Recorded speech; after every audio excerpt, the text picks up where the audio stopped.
Okay, so today we're going to unlock a teaching on freedom that's, believe it or not, 2,500 years old. It all starts with this guy who came looking for just one key, but ended up with a whole ring of them, 11 to be exact. You know, it's a question I think we all wrestle with at some point, right?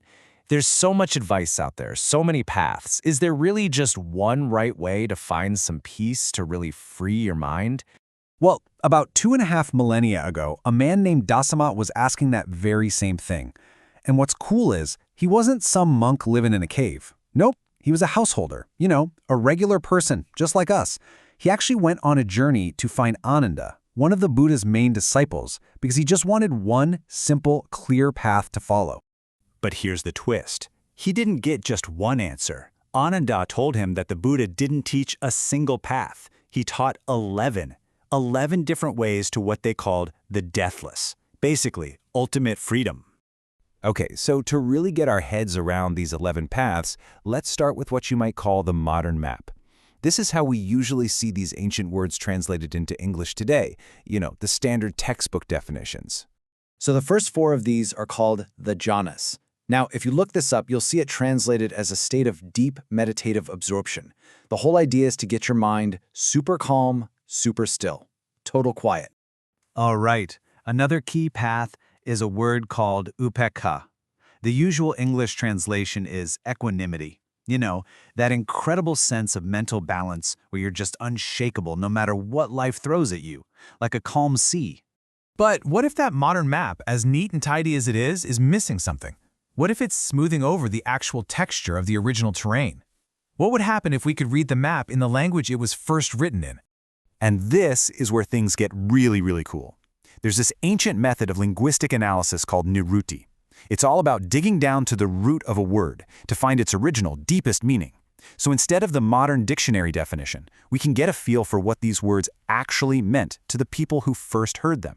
And trust me, what we find, it changes the whole picture. So let's take jhana again. When we look at its root, it has nothing to do with being still or quiet.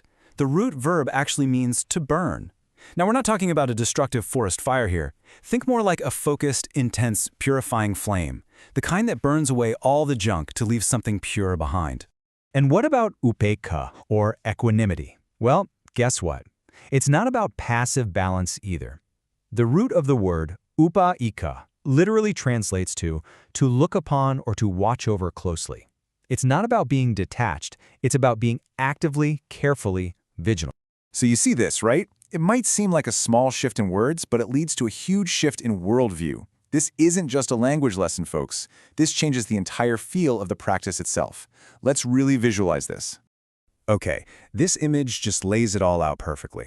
On one side, you've got the modern idea of jhana, meditation as a still, calm lake. It's beautiful for sure, but it's pretty passive. But on the other side, you have the root meaning, meditation as a purifying fire.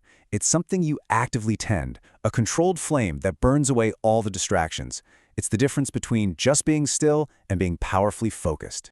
And we see the exact same thing with equanimity. Is it really about being like a perfectly balanced scale, just static and maybe a little indifferent to everything? Or is it more like being a vigilant shepherd, actively and caringly watching over your flock, which is your own mind, protecting it? I mean, the whole feeling is worlds apart, isn't it? So this is the main takeaway, and it's so important. This isn't just a nerdy debate about words. It completely transforms the practice. It shifts it from something passive to something incredibly dynamic. The instruction is no longer be still, it's burn brightly. It's not be balanced, it's watch over with care. And all of this brings us right back to our friend Dasama and his amazing discovery. See, he wasn't just handed a to-do list of mental states to achieve. He was given a set of keys to 11 different doors. This was the big aha moment for Dasama. He came up with this beautiful metaphor. He said, it's like you're in a house that has 11 doors. And when that house is on fire, and let's be real, the fire is our own stress, our suffering, our confusion, you don't have to scramble to find one special exit. You can get out through any one of those doors. Any one of them leads to freedom. So what are these 11 doors? Well, with our new, more active understanding, you've got the 4 purifying fires of meditation.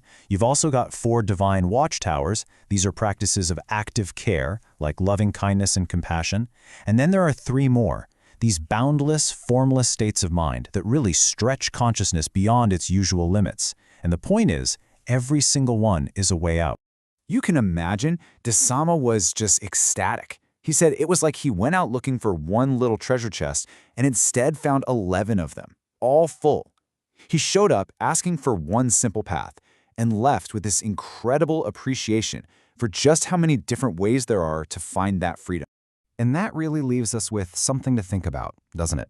What this whole story shows is that every translation, every way of looking at these ideas is its own kind of door. So maybe the real question isn't which one is the right one. Maybe it's which one opens the world for you. Which door takes this from just an idea on a screen and turns it into something real, something alive in your own experience.